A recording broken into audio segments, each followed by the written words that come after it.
Hello. आवाज आ रही है? यस। ठीक है। कहाँ तक पढ़ाए थे? रेडिएशन कंप्लीट था।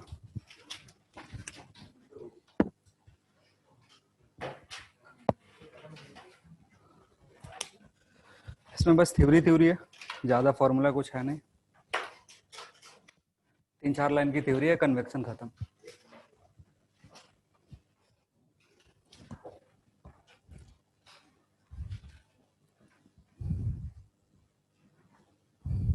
देखना, it is the process it is the process in which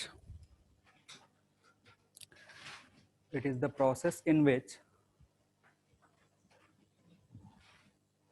it is the process in which transmission of heat it is the process in which transmission of heat takes place by actual motion of takes place by actual motion of heated particle actual motion of heated particles from one place to another place. Actual motion of heated particles from one place to another place.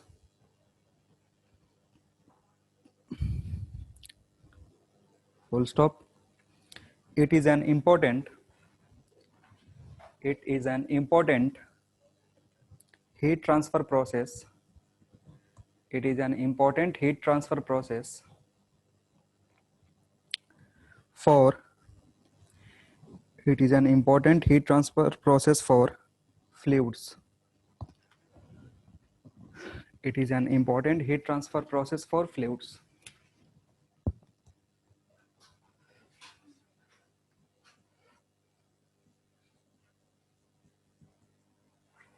दो type होते हैं इसका, free convection और force convection, forced convection.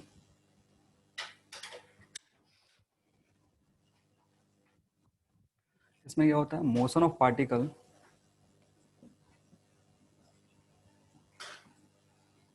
takes place due to density difference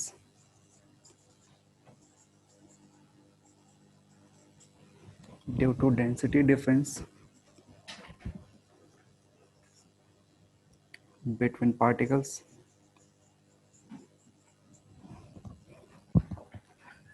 इसमें होता है motion of particle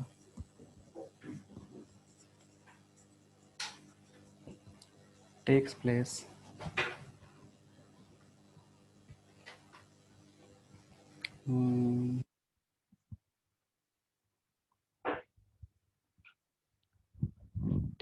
by force method.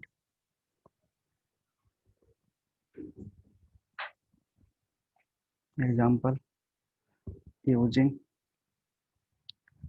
fan and blowers.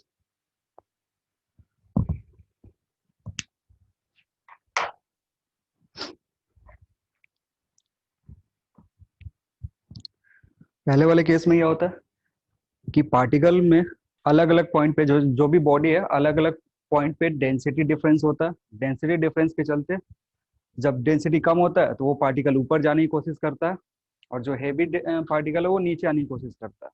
तो इसके चलते ये होता है फ्री कन्वेक्शन। दूसरे वाले केस में क्या होता है कि यहाँ पे हम फैन लगा करके या ब्लोअर लगा करके एक जगह से दूसरी जगह पार्टिकल को धक्का देते हैं, फोर्स करते हैं मूवमेंट के लिए।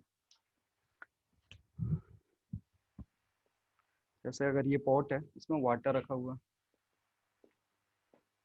और नीचे से इसको हीट कर रहे, तो क्या होगा, यहाँ पे जो पार्टिकल है लोअर लेवल पे टेम्परेचर गेन करेगा। ठीक है, टेम्परेचर गेन करेगा तो लोअर में जो डेंसिटी है वो कम हो जाएगा। डेंसिटी कम होगा तो जिसका डेंसिटी कम होगा वो किधर भागने की कोशिश करेगा, ऊपर की तरफ। तो जब ये ऊपर की तरफ जाएगा तो इसका जगह कौन लेगा, ऊपर जो हेवियर पार्टिकल्स है जहाँ डेंसिटी ज्यादा है वो वापस आएंगे। तो यहाँ पे जो मोशन होगा, ऐसे साइकिल चलेगा गोल गोल, फिर जो नीचे आएगा वो फिर हीट होगा, डेंसिटी ज्यादा ऊपर आएगा, फिर ऊपर वाला पार्टिकल नीचे आएगा। आ रही है बात समझ में? तो यहाँ पे एक्चुअली में बल्क मोशन होता है पार्टिकल का एक जगह से दूसरे जगह का। कंडक्शन में ऐसा नहीं होता। कंडक्शन में क्या होता था, पार्टिकल अपने पोजीशन पे वाइब्रेट करता था, दूसरे वाले को डिस्टर्ब करता था, उसके चलते उसके बगल वाला डिस्टर्ब होता था। लेकिन यहाँ पे पार्टिकल ही एक्चुअली एक जगह से दूसरी जगह क्या करता है, मूव होता है। दूसरा कंडीशन क्या था, फोर्स का होगा। तो जैसे ये एयर है एक पाइप में, ठीक है, तो यहाँ के इस एंड के पाइप को अगर तुम हीट कर रहे हो तो एयर तो ऊपर, जनरली ग्रेविटी के चलते क्या होगा, डेंसिटी डिफरेंस होगा तो ऊपर नीचे मूवमेंट हो सकता है। लेकिन अगर साइड में मूवमेंट करवाना है क्या करेंगे, यहाँ पे एक फैन लगा देंगे। फैन लगाओगे तो ये एयर क्या करेगा, जो हीटेड एयर होगा उसको फोर्स करके दूसरी जगह भेज देगा। फिर यहाँ पे ठंडा एयर आएगा, फिर उसको हीट करके इधर भेज देंगे। जैसे एसी में होता है ना कि ठंडा एयर को क्या करना पड़ता है, पूरे जैसे इस रूम में दौड़ाना है तो क्या करेंगे, उधर फैन लगा हुआ है, फैन से वो इधर पुश करता है, जहाँ जहाँ डक्ट लगा हुआ है उससे पास हो जाता है। तो ऐसा ब्लोअर और फैन में होता है। फोर्स कन्वेक्शन वहाँ पे टेक प्लेस होता है। फ्री कन्वेक्शन जब हम हीटिंग करते हैं, बॉइलिंग कर रहा हो वाटर, वहाँ पे फ्री कन्वेक्शन होता है।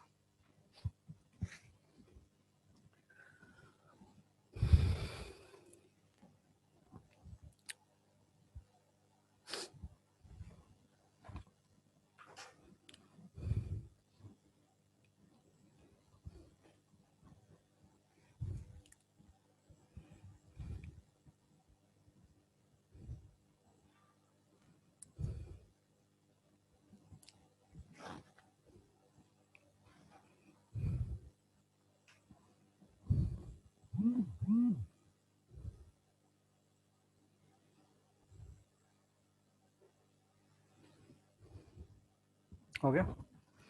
चलो तो ये चैप्टर खत्म। नेक्स्ट चैप्टर है काइनेटिक थ्योरी ऑफ गैसेस।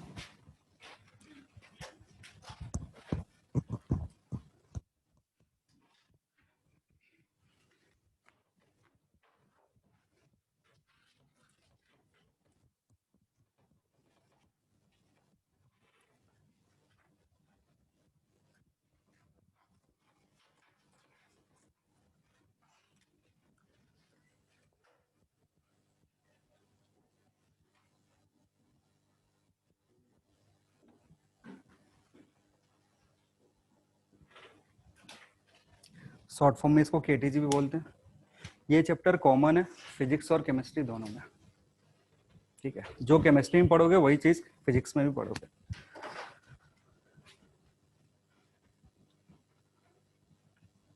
देखो अभी तक जो भी चैप्टर पढ़े हैं ना, जैसे चैप्टर था कैलोरीमेट्री, कैलोरीमेट्री में जो हम पढ़ रहे थे वो बस लिक्विड और फ्लूइड, लिक्विड और सॉलिड का हीटिंग कर रहे थे, वो पढ़े थे। या तो वहां पे हमने कॉपर को हीट करा था या फिर वाटर को हीट करा था, कहीं भी गैस नहीं आया था, ठीक है ना? अब गैस के केस में होता क्या ना कि उसकी प्रॉपर्टी लिक्विड और सॉलिड से बहुत ज्यादा डिफरेंट होती है, इसलिए उसके लिए एक अलग चैप्टर बना हुआ है, ठीक है? प्रॉपर्टी डिफरेंस क्यों होता है इतना ज्यादा? जैसे गैस के पार्टिकल्स इतने दूर होते हैं, लिक्विड के पार्टिकल इतने दूर, सॉलिड के पार्टिकल्स इतने पास पास। तो ये जो गैप है ना, इनके बीच में बहुत ज्यादा ये होता है, डिफरेंस होता है, जो लेंथ है बहुत ज्यादा होता है, इसलिए सॉलिड और लिक्विड के रेस्पेक्ट में एक अलग प्रॉपर्टी दिखता है। और उसके चलते हम इसको एक डिफरेंट चैप्टर में पढ़ते हैं। तो लिखना लिखना properties of properties of gases, properties of gases are entirely different, properties of gases are entirely different from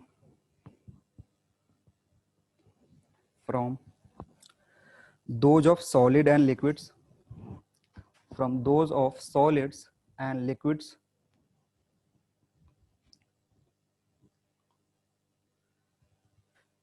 In case of gases, in case of gases, thermal expansion, in case of gases, thermal expansion, thermal expansion is very large, is very large as compared to solids and liquid.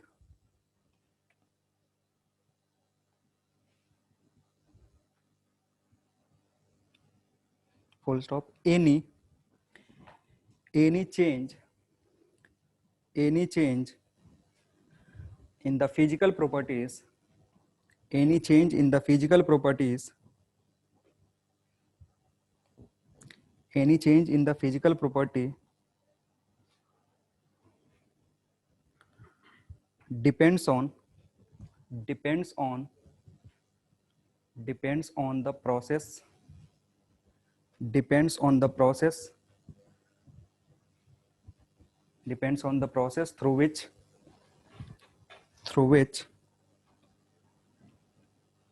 gas undergoes through which gas undergoes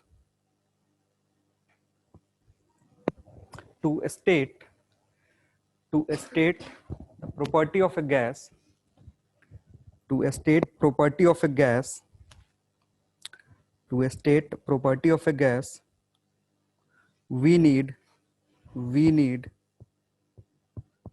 we need volume volume comma pressure and temperature.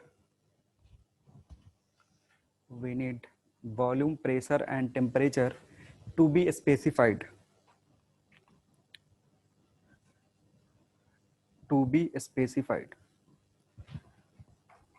ठीक है। अब होता क्या है कि जैसे पिछले case में हमने पढ़ा था ना, जो लिक्विड या गैस का, लिक्विड और सॉलिड का सिनेरियो था, अगर टेम्परेचर इंक्रीज करोगे तो क्या होगा, टेम्परेचर इंक्रीज करने से इसके वॉल्यूम और प्रेशर पे कोई ज्यादा डिफरेंस नहीं आता। टेम्परेचर को अगर चेंज कर रहे हो तो वॉल्यूम और प्रेशर पे ज्यादा इफेक्ट नहीं आता है, इसलिए हम वहां पे टेम्परेचर इंक्रीज कर रहे थे तो वॉल्यूम और प्रेशर को ऑलमोस्ट कांस्टेंट मान करके चले थे। लेकिन गैसेस में ऐसा नहीं होता, गैसेस में ये तीनों कनेक्टेड होते हैं, प्रेशर, वॉल्यूम और ये टेम्परेचर क्या होते हैं, कनेक्टेड होते हैं, किसी को चेंज करोगे दूसरा अफेक्ट होगा। ठीक है, तो उसके चलते हमारे पास लॉज बने, बहुत सारे लॉ, गैस लॉज इनको बोलते हैं। तो नेक्स्ट हेडिंग होगा गैस लॉज।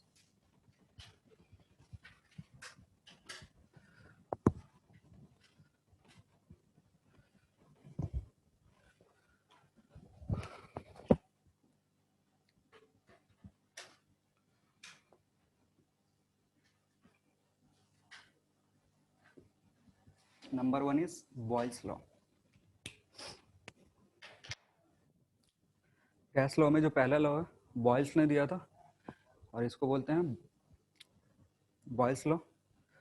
क्या होता है Boyle's law?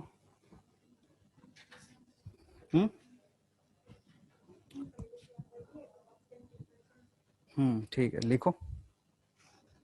According to this law according to this law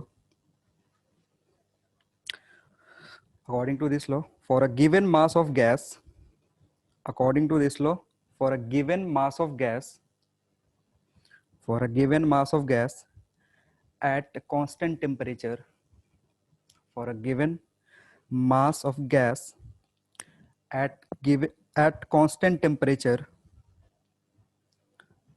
its volume is its volume is its volume is inversely proportional to its volume is inversely proportional to its pressure. Its volume is inversely proportional to its pressure, that is V is inversely proportional to P। Condition क्या है, mass and temperature is constant, या और करके लिख सकते हो PV is equal to constant. PV equals to constant, ये है Boyle's law.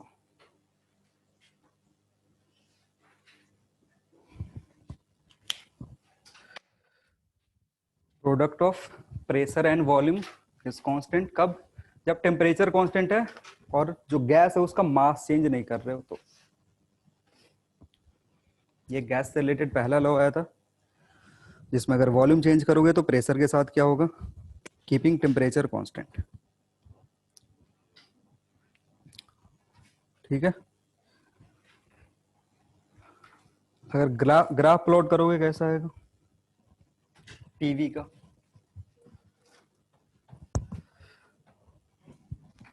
Pressure versus volume का अगर ग्राफ प्लॉट करोगे तो कैसा दिखेगा,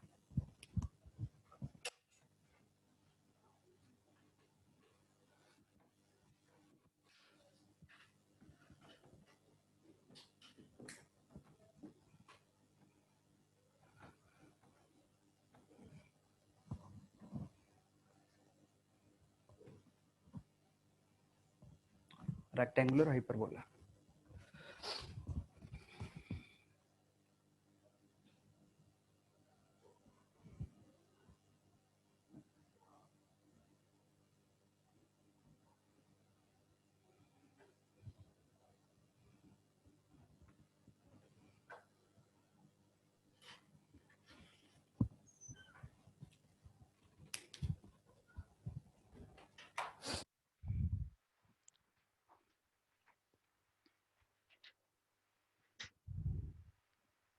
हो गया।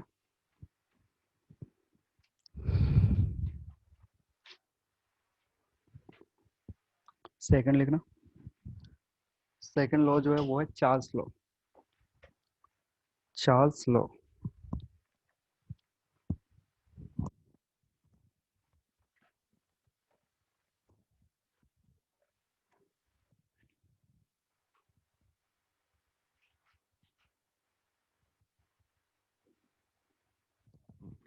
चार्ल्स लॉ क्या बोलता है?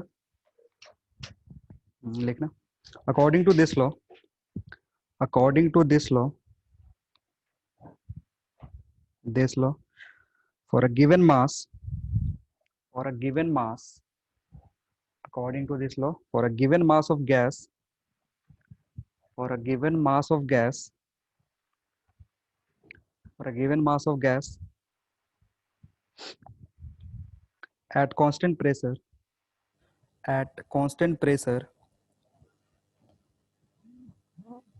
at constant pressure, volume is volume is directly proportional to volume is directly proportional to its absolute temperature. Absolute कहने का मतलब है केल्विन में मेजर करेंगे. Is directly proportional to its absolute temperature.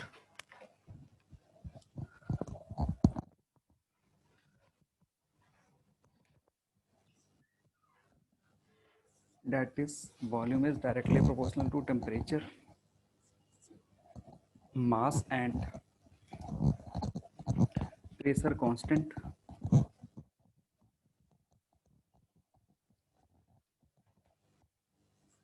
or V by T is constant.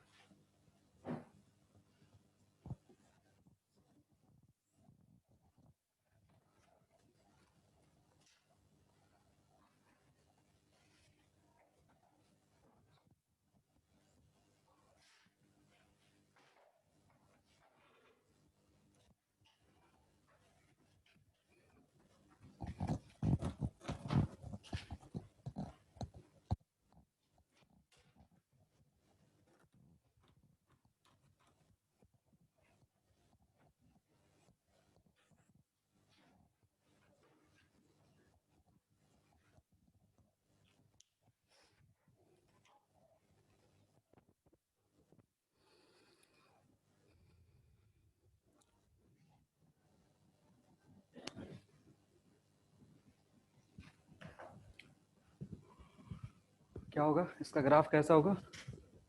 Straight line passing through origin, लेकिन origin से start नहीं होगा. ओरिजिन पे अगर स्टार्ट करोगे तो इसका मतलब है टेम्परेचर कितना?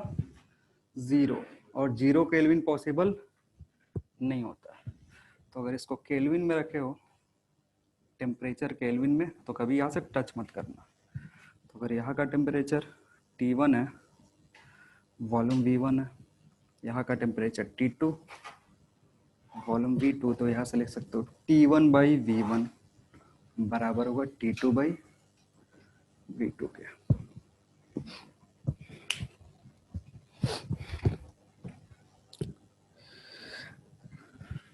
और यही दोनों चीजें सॉलिड्स या फ्लूइड में नहीं होती थी. फ्लूइड में टेम्परेचर इंक्रीज करो या डिक्रीज करो, वॉल्यूम में कोई ज्यादा फर्क नहीं पड़ता था. वैसे ही प्रेशर में भी चेंज करो. जैसे ये टेबल है, इसमें मैं कितना भी प्रेशर अप्लाई करूं, इसका वॉल्यूम चेंज होगा? नहीं होगा. तो इसलिए ये सारे जो चीज थे उधर नहीं आए थे. इधर मॉलिक्यूल्स बहुत ज्यादा दूर दूर होते हैं, कंप्रेस कर सकते हैं, एक्सपैंड कर सकते हैं इजीली.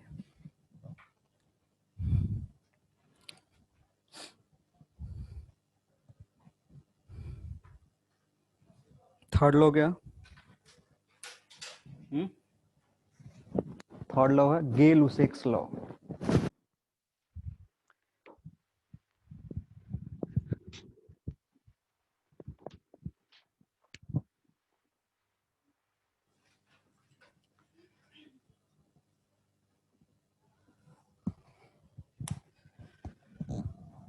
क्या होता है गे लुसेक्स law?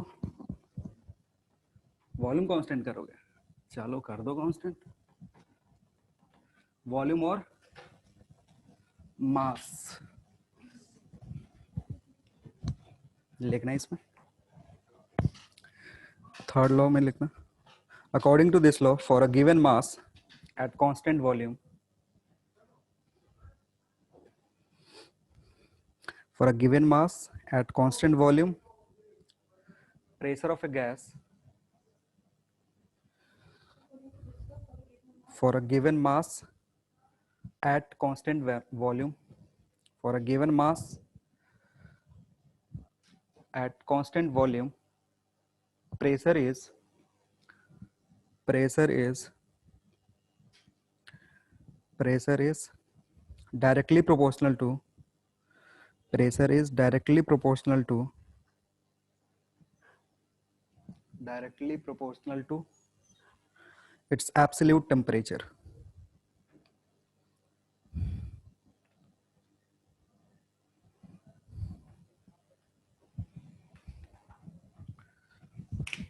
That is P is directly proportional to T, or P by T is constant. तो अगर प्रेशर वर्सेस टेम्परेचर का ग्राफ प्लॉट करोगे,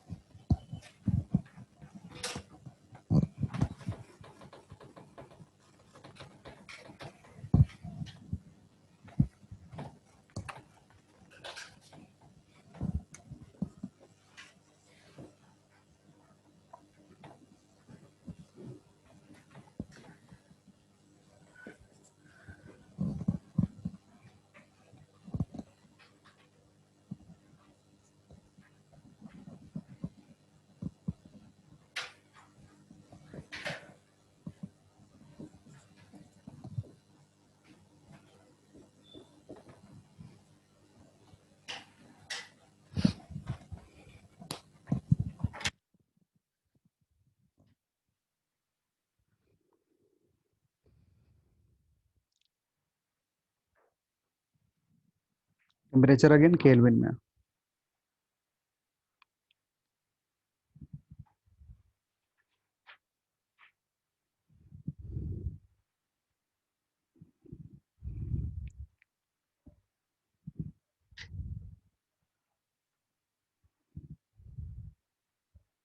हो गया। नेक्स्ट लिखना फाइनल, फाइनल नहीं मतलब ideal gas law. Next one is ideal gas law, ideal gas law,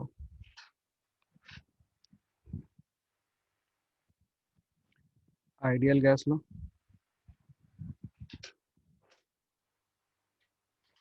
लिखना। The hypothetical gas, hypothetical gas, the hypothetical gas which obeys, the hypothetical gas which obeys Boyle's law, Charles law, Boyle's law, Charles law, and Avogadro's law, Boyle's law, Charles law, and Avogadro's law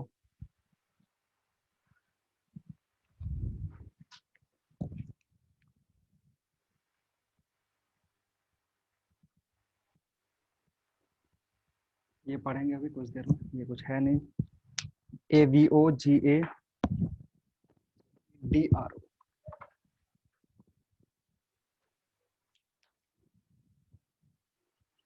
Avogadro's law exactly obeys Boyle's, Charles, and Avogadro's law exactly is called ideal gas, is called ideal gas.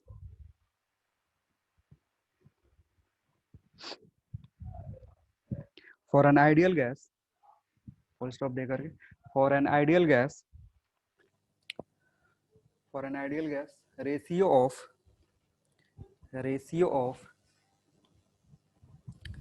PV to to का मतलब T O, two नहीं लिखना, PV, हाँ, to n T, PV to ऐसे लिखना है, to n T is constant. PV2 NT is constant, and this constant is called universal gas constant, and this constant is called universal gas constant.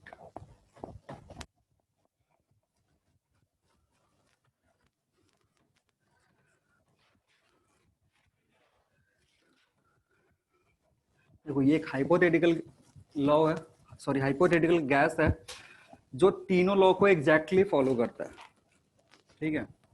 और इसके according PV और n t का जो ratio होगा वो कांस्टेंट होगा, और इस कांस्टेंट को हम बोलते हैं यूनिवर्सल गैस कांस्टेंट, रिप्रेजेंट करते हैं आर से, या आर बार लिख सकते हो, हाँ आर बार रखो।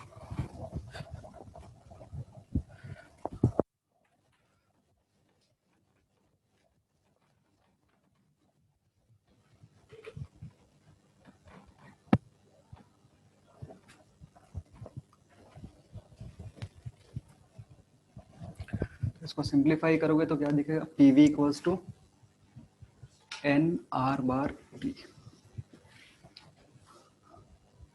यहाँ पे आर जो है, आर बार ये है universal gas constant.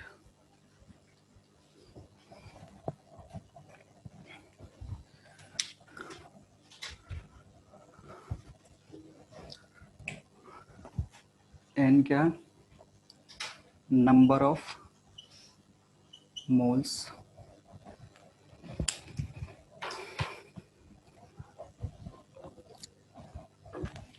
N number of moles है। केमिस्ट्री तो इतना दिन से पढ़ते आ रहे हो तो पता ही होगा नंबर ऑफ मोल्स क्या है, मोलर कंसेप्ट पढ़ लिया हो ना। तो एन को ऐसे लिख सकते हैं, mass of gas divided by molar mass, या फिर number of particles divided by Avogadro's number.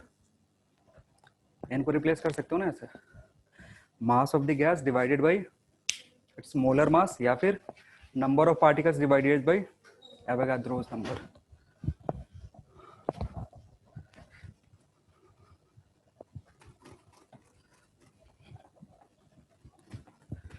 देखो यहाँ पे होता है क्या कि अगर PV equals to n R T है, यहाँ जो आर है ना ये यूनिवर्सल गैस कांस्टेंट है, मतलब कोई भी गैस है, आइडियल गैस है या कोई भी गैस है, तो उसके लिए ये जो आर की वैल्यू ये कांस्टेंट है। कितनी होती है ये, 8 पॉइंट यूनिट,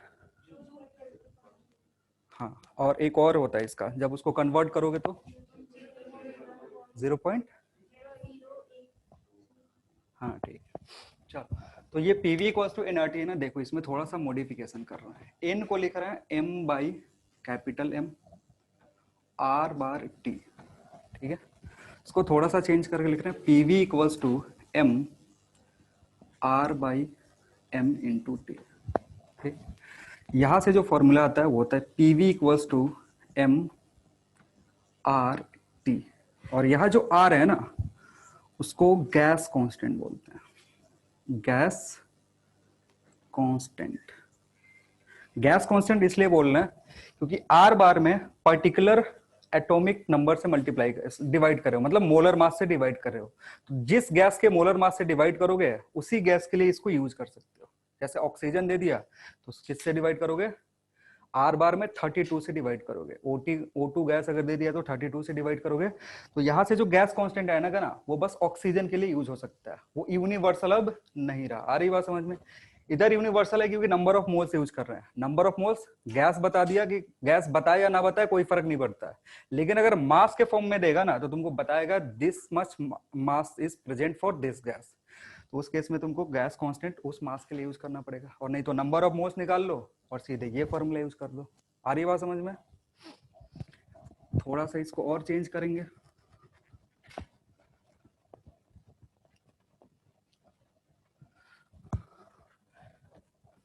ये जो पीवी है, अगेन ये जो n था इसको कन्वर्ट कर सकते हो ऐसे, n by N A R bar into T, फिर एन ए को अंदर ले लो आर के साथ, यहां से आएगा PV equals to n R by N A T. और ये पीवी कितना हो जाता है, यहाँ पे एक चीज लिख सकते हो उससे, R equals to R bar by capital M, और PV equals to n k T,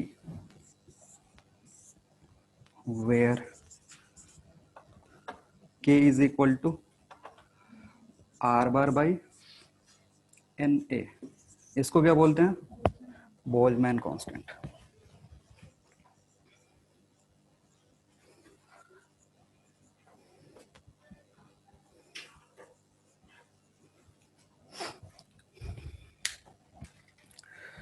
तो आइडियल गैस के लिए 3 फॉर्मूला यूज कर सकते हो डिपेंडिंग अपॉन तुमको क्या दिया। अगर नंबर ऑफ मोल्स दिया है तो यूनिवर्सल कांस्टेंट आएगा, अगर मास ऑफ द गैस दिया है तो गैस कांस्टेंट वाला फॉर्मूला आएगा, और अगर नंबर ऑफ पार्टिकल्स दिया है तो के वाला बोल्ट्जमैन वाला आएगा।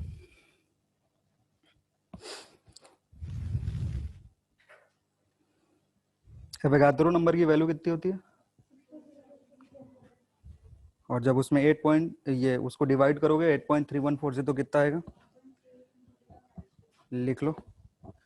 के की जो वैल्यू होती है वो होती है 1.38 इंटू 1.38 इंटू 10⁻⁻23 जूल पर केल्विन।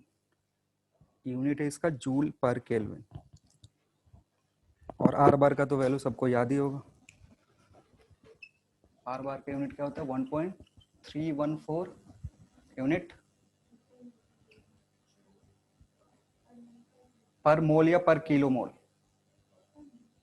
मोल होता है, एक बार चेक कर लियो, मोल होता है या किलो मोल होता है, पर मोल होता है।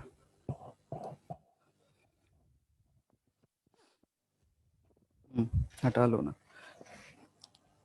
ये के हटा लो उधर से, मोल पर केल्विन। नेक्स्ट लिखना एवोगाड्रोस लॉ, वो इसके पहले बताना था लेकिन अभी बता रहे हैं क्योंकि वो छोटा सा लॉ है, उसमें कुछ है नहीं। Avogadro's law,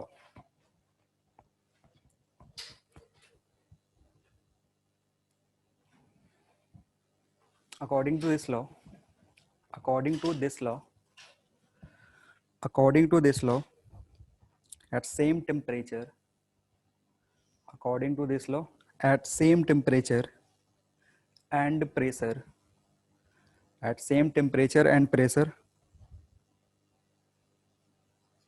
equal volume of all gases, at same temperature and pressure, equal volume of all gases contain equal number of molecules.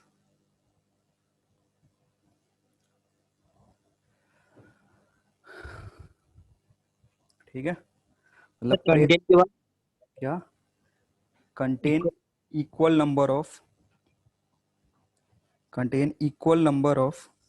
molecules, contain equal number of molecules। यहाँ पे कांस्टेंट क्या क्या है, प्रेशर, टेम्परेचर और साथ ही साथ volume. अगर pressure temperature तो है, जैसे 2 कंटेनर है, समझो क्या,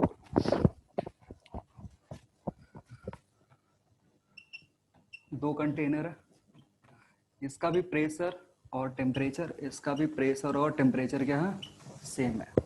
और अगर इन दोनों कंटेनर का वॉल्यूम भी सेम हो जाए तो इसमें जितना नंबर ऑफ पार्टिकल्स होगा n1 वो इस n2 के बराबर होगा। ठीक है ना, यानी यहाँ पे तीनों कांस्टेंट है, प्रेशर भी कांस्टेंट कर रहा है, टेम्परेचर भी कांस्टेंट कर रहा है, साथ ही साथ वॉल्यूम भी कांस्टेंट कर रहा है। अरे बात समझ में। अब इसमें होता क्या है ना कि जैसे पहले वाला सिनेरियो था ना, वो सेम गैस के पॉइंट को कंपेयर कर रहे थे, सेम ही गैस का सारा जो कंडीशन था वो क्या था कि उसी गैस का प्रेशर कांस्टेंट कर रहे हो तो वॉल्यूम और टेम्परेचर का रिलेशन, उसी गैस का टेम्परेचर कांस्टेंट कर रहे हो तो वॉल्यूम और प्रेशर का रिलेशन। लेकिन यहाँ पे क्या आ रहा है ना, यहाँ दो अलग अलग गैसेस को कंपेयर कर रहे हैं, दो अलग अलग गैसेस का प्रेशर टेम्परेचर और वॉल्यूम सेम रहेगा, तो जितना नंबर ऑफ पार्टिकल इसका उतना ही नंबर ऑफ पार्टिकल्स दूसरे वाले का। आ रही बात समझ में? तो ये बक्सा बना करके ऐसे लिख लो, N1 equals to N2।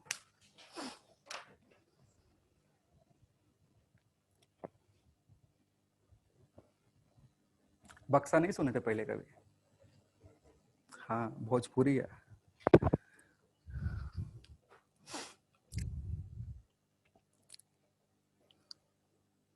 Dalton's को जानते हो?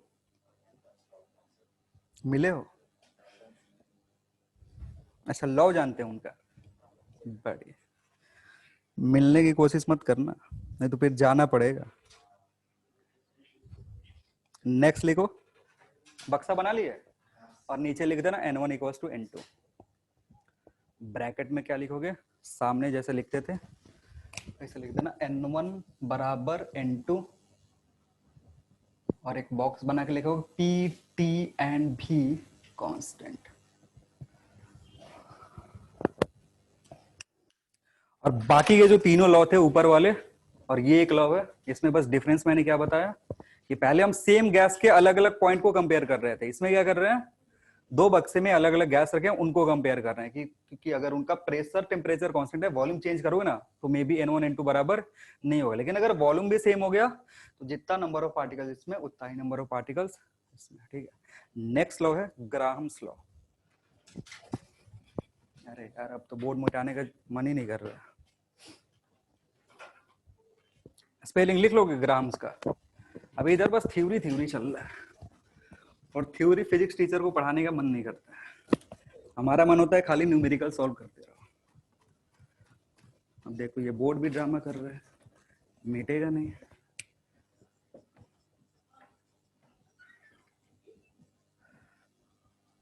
ग्राहम्स लॉ, जितने साइंटिस्ट थे ना सबने अपना अपना ज्ञान दिया और झेलना किसे पड़ रहा है?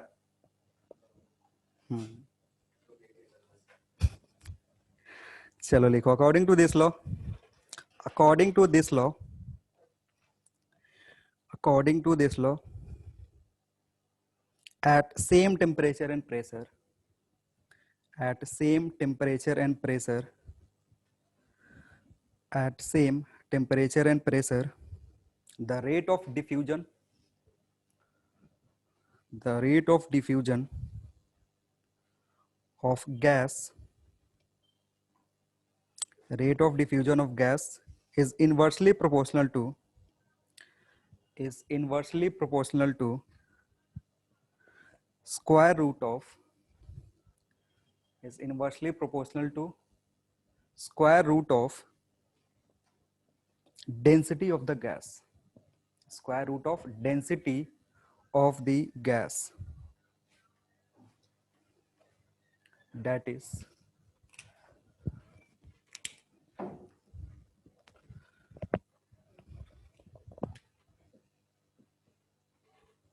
rate of diffusion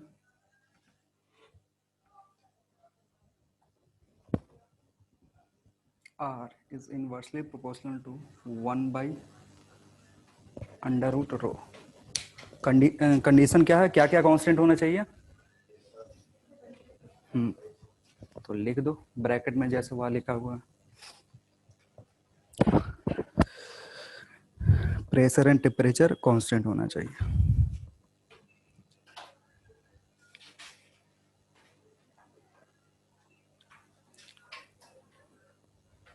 इसके नीचे लिखना, एक नोट में पॉइंट लिख दो, at constant temperature and pressure,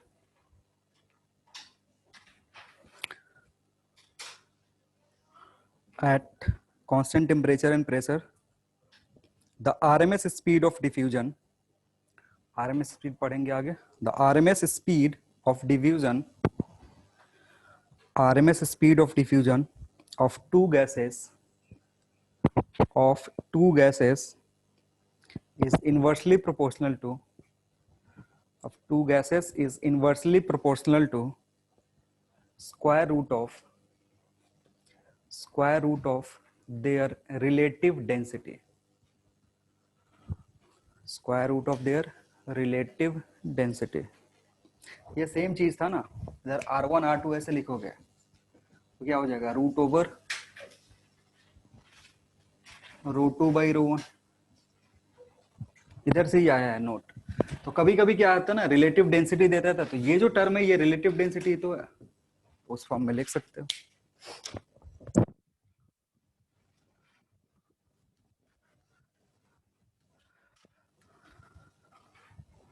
last law है Dalton's law.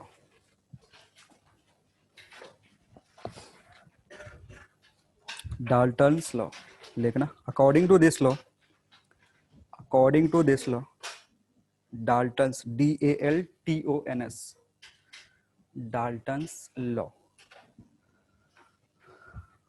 according to this law,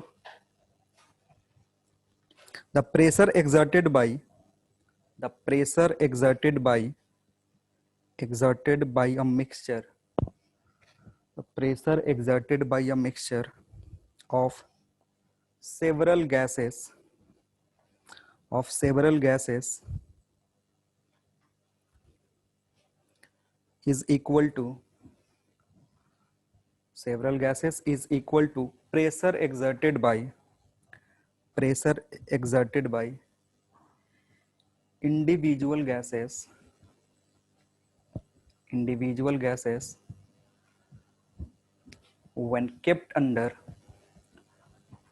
when kept under similar conditions separately, when kept under similar condition separately।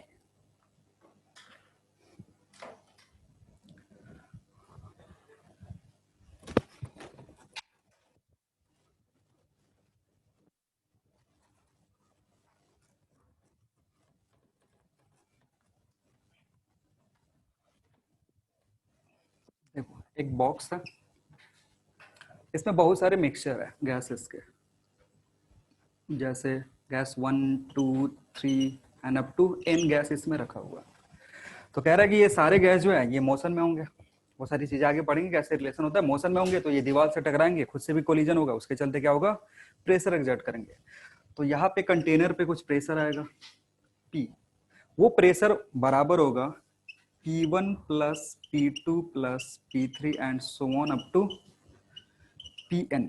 ठीक है, अब ये P1 क्या है, P1 है वो प्रेशर जब ये गैस इसी बक्से में सेपरेटली इसी टेम्परेचर पे अकेले रखा होता।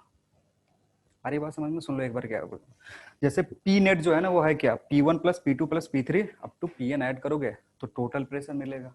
अब ये P1 क्या है, P2 क्या है, P3 क्या है, तो P1 समझते हैं।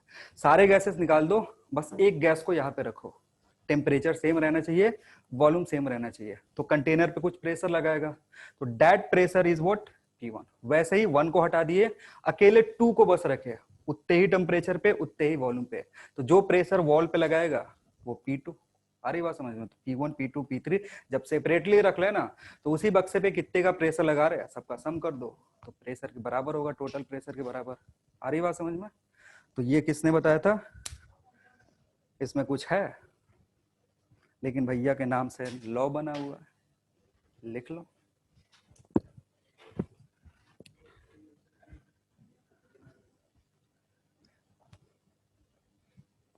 और इसमें एक का लिख देना ऐसे, P1 is equal to, P1 है क्या वो लिख लेना,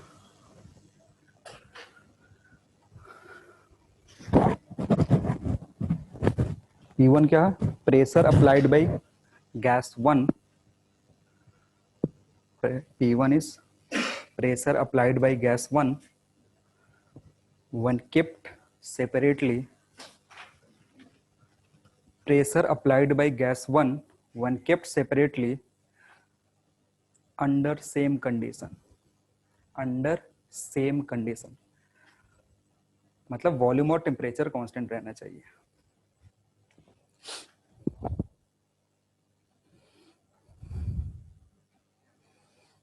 चलो इतना दूर तक कुछ सवाल नहीं करवाया ना, मजा नहीं आ रहा, एक बच्चों वाला सवाल करेंगे, है नहीं तुम्हारे लेवल का, लेकिन वैसे ही करेंगे मन बहलाने के लिए,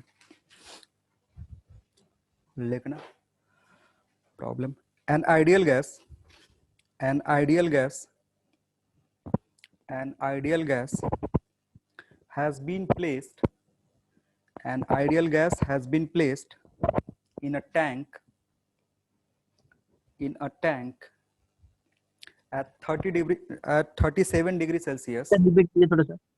An ideal gas, an ideal gas has been placed in a tank, an ideal gas has been placed in a tank at 37 degree Celsius, at 37 degree Celsius, full stop. The gauge pressure, gauge pressure, gauge pressure is initially, the gauge pressure is initially 609 kilopascal. The gauge pressure initially is 609 kilopascal, full stop. If 1/4 of gas, if 1/4 of gas is released from tank, if 1/4 of gas is released from tank and after thermal equilibrium, and after thermal equilibrium, and after thermal equilibrium, temperature becomes, and after thermal equilibrium, temperature becomes 317, 317, 317 degrees Celsius. Then find final gauge pressure. Then find final gauge pressure.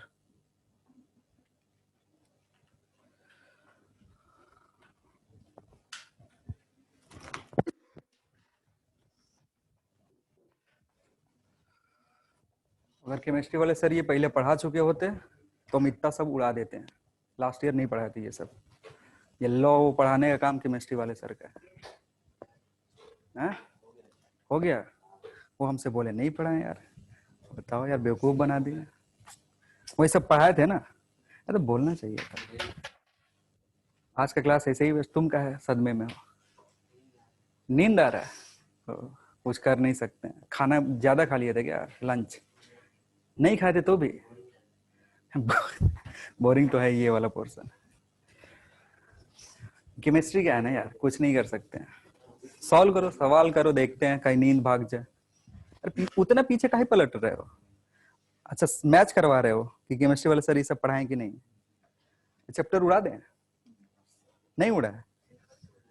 नहीं, syllabus नहीं उड़ा सकते। Syllabus में भी ऐसी बहुत सारी चीजें हैं जो तुम्हारे काम की है। ये तो केमिस्ट्री पढ़ोगे बढ़िया से तो भी सॉल्व कर दोगे। क्या हो गया तुमको, सर्दी हुआ है क्या? अरे मास्क पहन के रखो, फैला दोगे। सांस नहीं आ रहा? अरे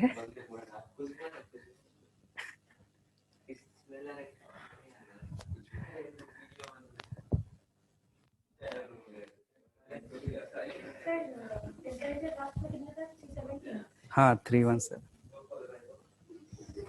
सॉल्व करो।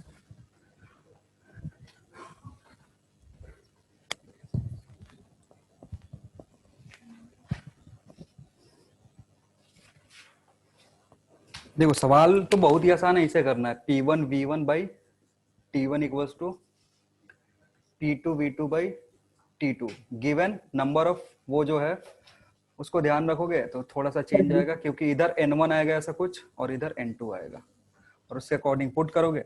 अब इसमें थोड़ा सा एक दिमाग लगाना है। 869 कितना? 869 गेज प्रेशर। Yes sir. रुको देख लेते हैं। 869 सर, चेक कीजिए। 860, हाँ एक मिनट रुक जाओ। तो 869 नहीं, थोड़ा सा गलत किए हो कहीं। ऑप्शन में है 869, लेकिन करेक्ट ऑप्शन 869 नहीं है, कुछ और है। चेक करो फिर से, कहाँ गलती करे हो।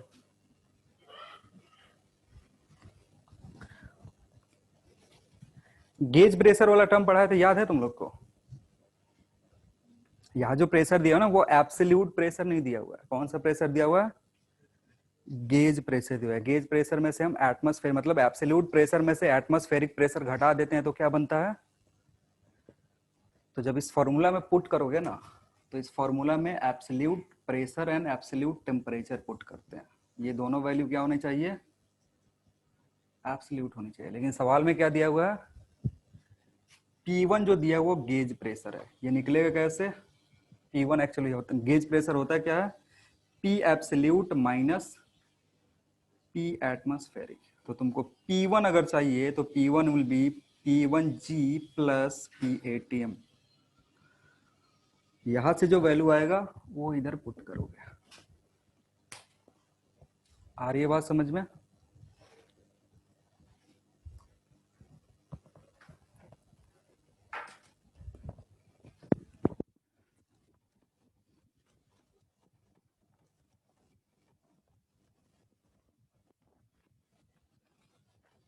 चलो, तो अब जो P1 की वैल्यू होगी ना, P गेज कितना दिया हुआ? 609 प्लस 100 किलो पास्कल। ऐड करो तो ये अप्रोक्सीमेटली कितना होगा? 709 किलो पास्कल। अब इसको यहाँ पुट करो। वॉल्यूम कांस्टेंट है क्योंकि टैंक जो है उसका वॉल्यूम चेंज होगा नहीं, तो कांस्टेंट रहेगा। जब फाइनली सॉल्व करोगे 709 डिवाइडेड बाई n, टेम्परेचर कितना था पहले? 37 इनिशियल हाँ 37 था, उसमें ऐड करोगे।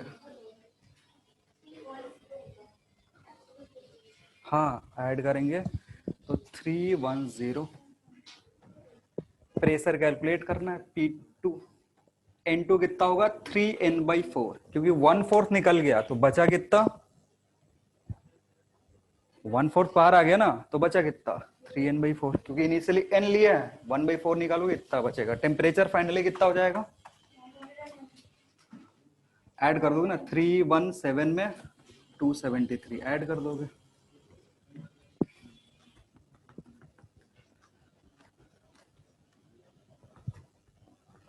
और कहीं इसमें गलती होने का चांस नहीं है, बस एक ही चांस था वो मैंने बता दिया।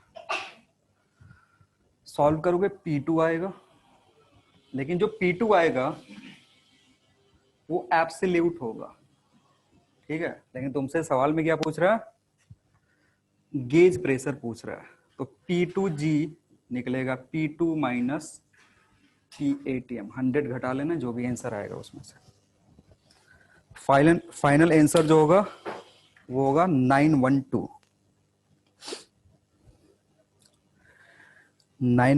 Kilo pascal. इसको सॉल्व करोगे तो ये अप्रोक्सीमेटली 1012 आएगा। इसको जब पूरे को सॉल्व करोगे ना तो ये इतना आएगा।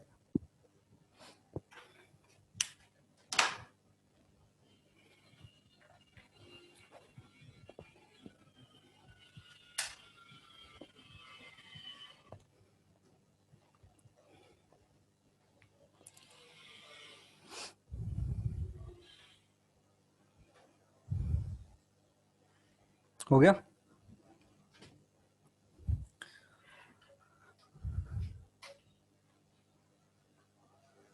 कैलकुलेट कर लेना बाद में। नेक्स्ट हेडिंग लिखो, assumptions of kinetic theory of gases। assumptions of kinetic theory of gases।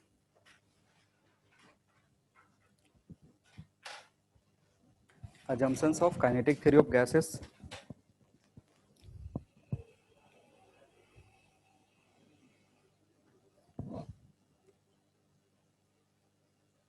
Chemistry वाले सर ने पढ़ाया assumption। अरे अब केटी जी पढ़ाएंगे तो assumption तो पढ़ाएंगे। लिखा है तो लिखाना और पढ़ाने में क्या अंतर है? अरे अजीब है। पहला assumption बताओ क्या था? हाँ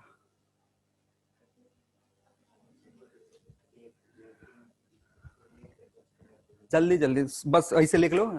हाँ मतलब उसके नीचे लिख लो, पूरा लिखाएंगे हम नहीं, बस लिख लो रिटेन इन केमिस्ट्री कॉपी। लिखे हो ना? अभी तुम ही तो बोले कि लिखे। हाँ तो लिख लो, लिखा दे। अरे यार लिखो लिखो लिखो। Gas consist of gas consist of gas consist of large number of gas consist of large number of identical molecules.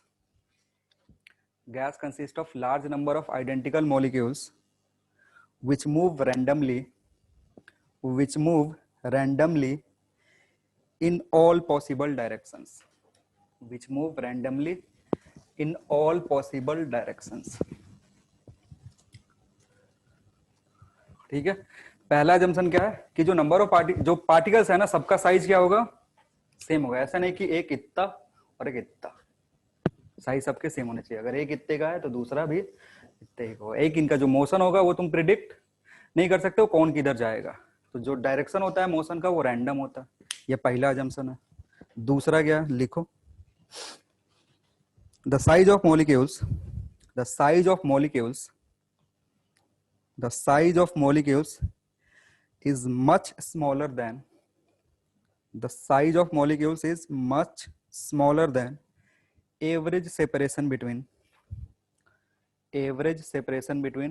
two molecules. Average separation between two molecules. इसमें कुछ समझाने का है नहीं है. कह रहा है कि दो पार्टिकल्स है ना, इनके बीच का गैप और इसका जो साइज है उसको कंपेयर नहीं कर पाओगे, बहुत ज्यादा डिफरेंस होता है. ये बहुत बड़ा होगा इसके साइज से. तीसरा लिखो, there is no force of attraction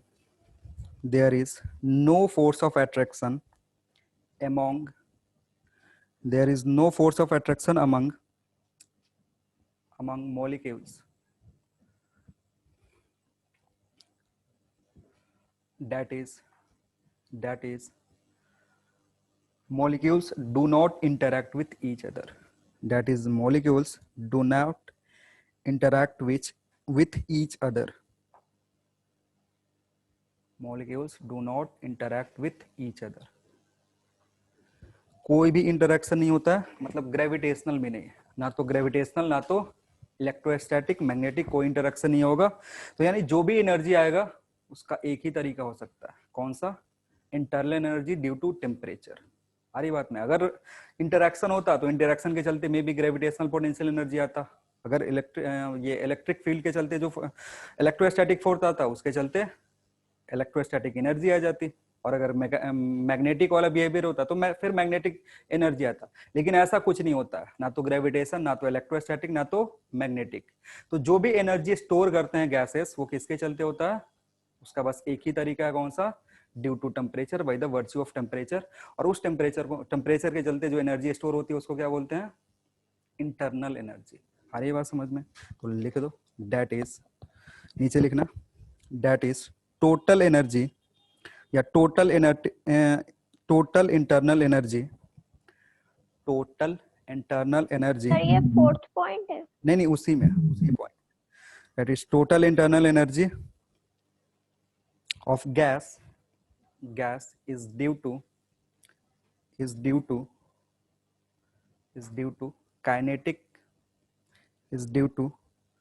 kinetic energy of molecules only.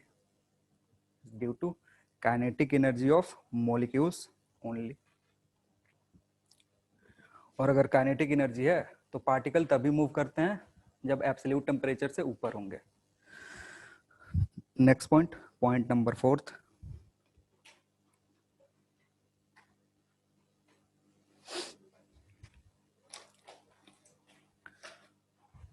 देखना, पार्टिकल ओबेज या particles obey Newton's law of motion.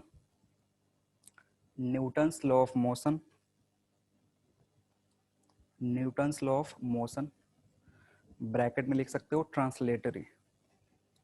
Particles obey Newton's law of motion, translatory. Next point, collision between two molecules or collision between two molecules or between wall and molecules, between wall or molecules is perfectly elastic, is perfectly elastic. तो collision के चलते ना तो shape change होगा ना तो energy loss होगा, ठीक है। Next point, perfectly elastic, perfectly elastic. Next point, volume occupied by gases, gas molecules, volume occupied by gas molecules, volume occupied by gas molecules is very small, volume occupied by gas molecules is very small or negligible, volume occupied by gas molecules is very small or negligible in comparison to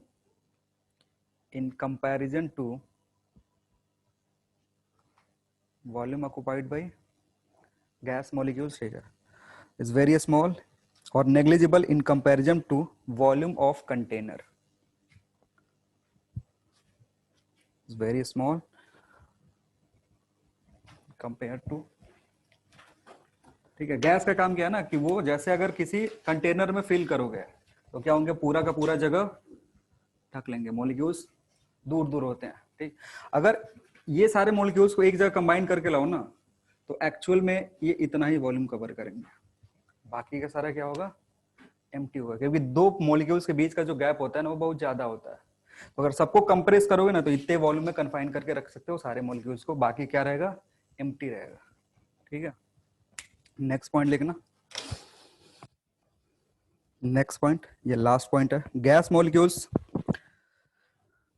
molecules move with very high velocity, gas molecules move with very high velocity, therefore effect of gravity on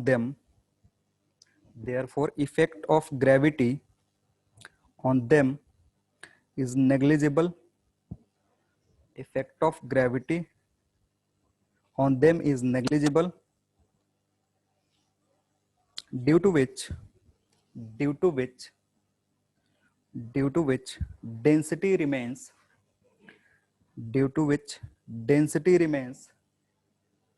same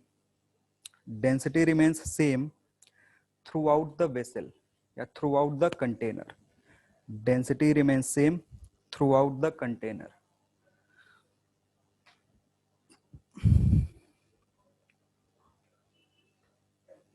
हो गया, हाथ नहीं डर कर रहा तुम लोग का, कितना कैपेसिटी है लिखने का। नेक्स्ट लिखो, चलो ये जो अजम्पशंस थे सारे खत्म हो गए, अब मोशन के बारे में बात करेंगे। तो नेक्स्ट लिखना, motion of molecules, motion of molecules, motion of molecules.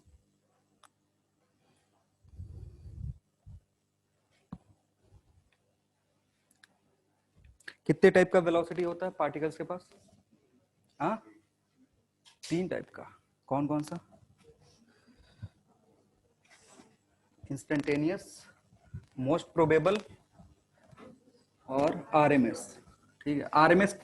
RMS कब आता है, जब एवरेज वेलोसिटी 0, आरएमएस का तभी नाम लिया जाता है ना, रूट मीन स्क्वायर स्पीड तभी आता है जब एवरेज तुम निकालो, एवरेज वेलोसिटी निकालो और क्या हो जाए, 0 हो जाए, ठीक है ना। आरएमएस और कहाँ सुनते हैं, एसी में सुनते हैं ना आरएमएस करंट या आरएमएस वोल्टेज। वो क्यों आता है, क्योंकि एक साइकिल में जब एवरेज करोगे ना तो एवरेज वोल्टेज और एवरेज करंट क्या होता है, 0 हो जाता है।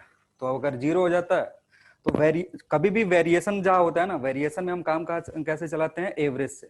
अब इसमें कंडीशन क्या है कि जैसे अगर चेंज हो रहा है ना कंटिन्यूअसली, वैल्यू हर जगह पे क्या चेंज कर रहा है, अलग अलग आ रहा है। तो कोई रीडिंग लेना है तुमको, कोई एक्सपेरिमेंट करना है तो हम क्या लेंगे, अब अलग अलग पॉइंट पे अलग अलग वैल्यू आ रहा है तो हम क्या करते हैं, जनरली एवरेज निकाल करके वो वैल्यू यूज कर लेते हैं।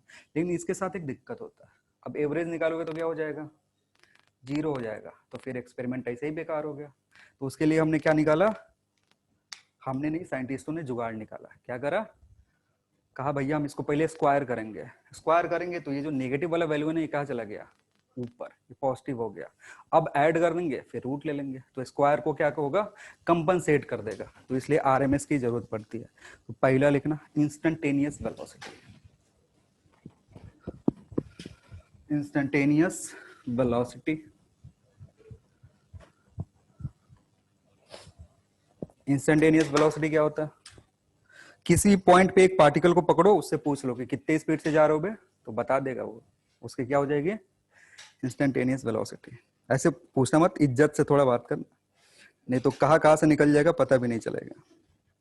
लिखो इंस्टेंटेनियस वेलोसिटी, लिखो इसमें velocity of molecules, velocity of molecules. Instantaneous का स्पेलिंग लिख पाओगे ना, कि स्पेलिंग बताना पड़ेगा, लिख पाओगे, अब कुछ भी लिख लो यार, इंस्टेंटेनियस समझ में आना चाहिए। हाँ, velocity of molecules at any instant is called instantaneous velocity. इसमें भी repeat, velocity of molecules at any instant is called instantaneous velocity। बस खत्म। लग रहा है इंग्लिश पढ़ा रहे हैं।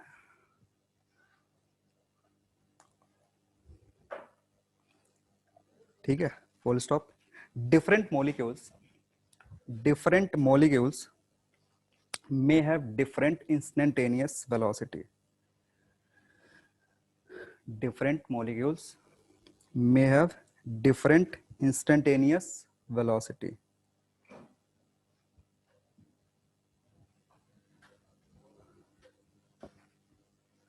It may vary from 0, it may vary from 0 to a very large magnitude.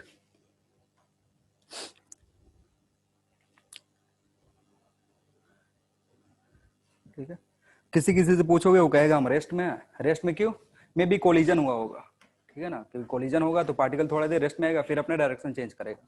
तो कोलिजन के टाइम में ही जाकर के पूछ लोगे तो क्या बोलेगा, भैया हम तो रुके हुए हैं। और अगर कोलिजन हुआ, दूसरे पार्टिकल से कोलाइड होने से पहले तुमने पूछा, तो क्या बोलेगा, हम तो हवा में उड़ रहे हैं। ठीक है, क्योंकि सबसे ज्यादा वेलोसिटी होगा कोलिजन से जस्ट पहले, और जैसे ही टकरा गया वेलोसिटी क्या हो गई, 0, फिर डायरेक्शन चेंज करेगा। तो अलग अलग, जैसे ही कोलिजन होगा, कोलिजन के बाद डायरेक्शन चेंज होगा, वेलोसिटी बढ़ेगी बढ़ेगी, जब तक किसी और से नहीं कोलाइड किया, वेलोसिटी क्या होगी, मैक्सिमम पहुंचेगी। मतलब अलग अलग इंस्टेंट पे अलग अलग पार्टिकल्स का क्या हो सकता है, वेलोसिटी अलग अलग हो सकती है। तो इसके बाद एक अलग टर्म आया जिसको हम क्या बोलते हैं, most probable velocity. Most probable velocity, most probable velocity, most probable velocity.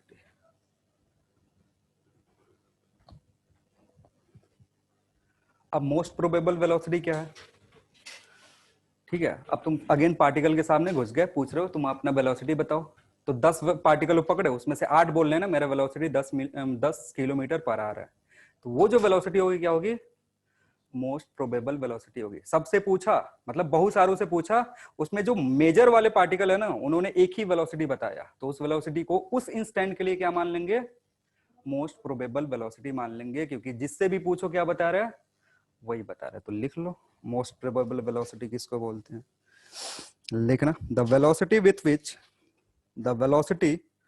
Which maximum number of particles, the velocity with which maximum number of particles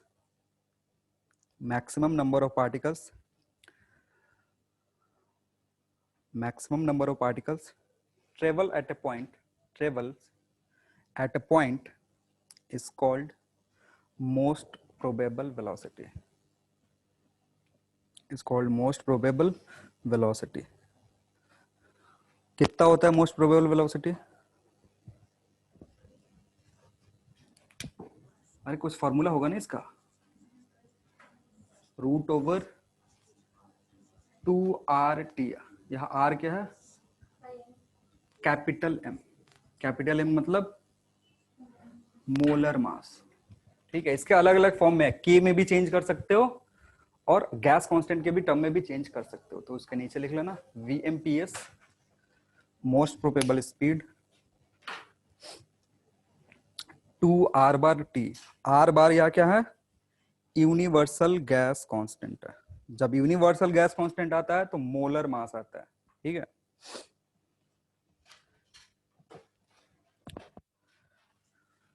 यहाँ से अलग अलग फॉर्मूला निकाल सकते हो, वो सब उधर जा नहीं रहे। नेक्स्ट लिखो average velocity. Average velocity, average velocity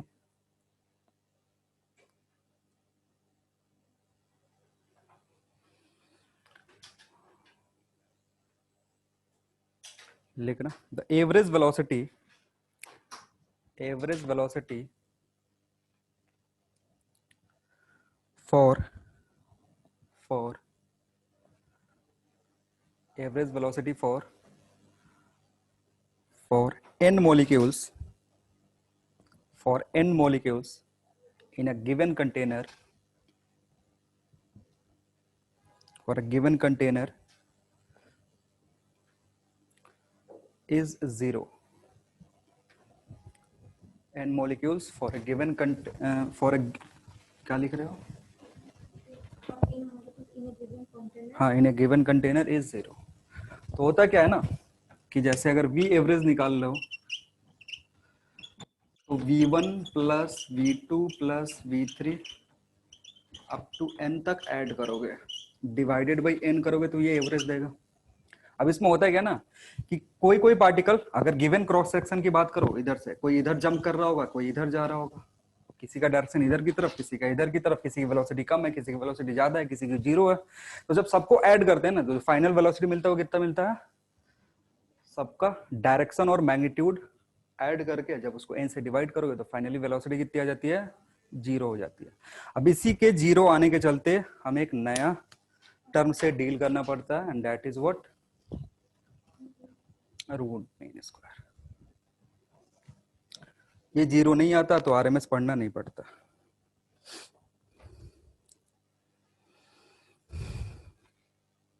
next लिखेंगे एवरेज स्पीड। नेक्स्ट हेडिंग है average speed. Average speed, velocity नहीं है, ध्यान से देखना। ये क्या है? स्पीड है। स्पीड का मतलब डायरेक्शन कंसीडर नहीं करेंगे, बस मैग्नीट्यूड को ऐड कर लेंगे। तो लिख दो it is given as, it is given as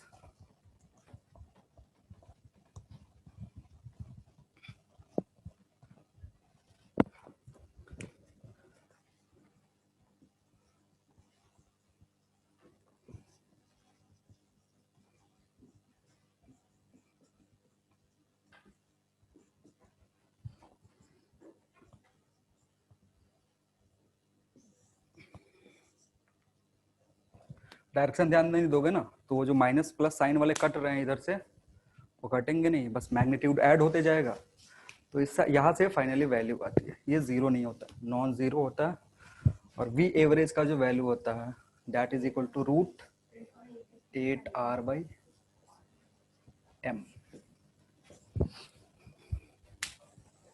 पाई भी होता है क्या? पाई लिख लो, हाँ शायद पाई होता है, नीचे पाई m, 8RT/πm इधर। और इसको भी के फॉर्म में लिख सकते हो, प्रेशर और डेंसिटी के फॉर्म में भी लिख सकते हो। ये चेंज करना तुम्हारे हाथ में, आइडियल गैस इक्वेशन यूज करके चेंज कर सकते हो। चलो आज के लिए इतना ही। आज बहुत ज्यादा लिख लिया तुम लोग, अगले क्लास में पढ़ेंगे आरएमएस स्पीड, प्रेशर, फिर उसके आगे चीजें। Thank you everyone. Thank you, sir.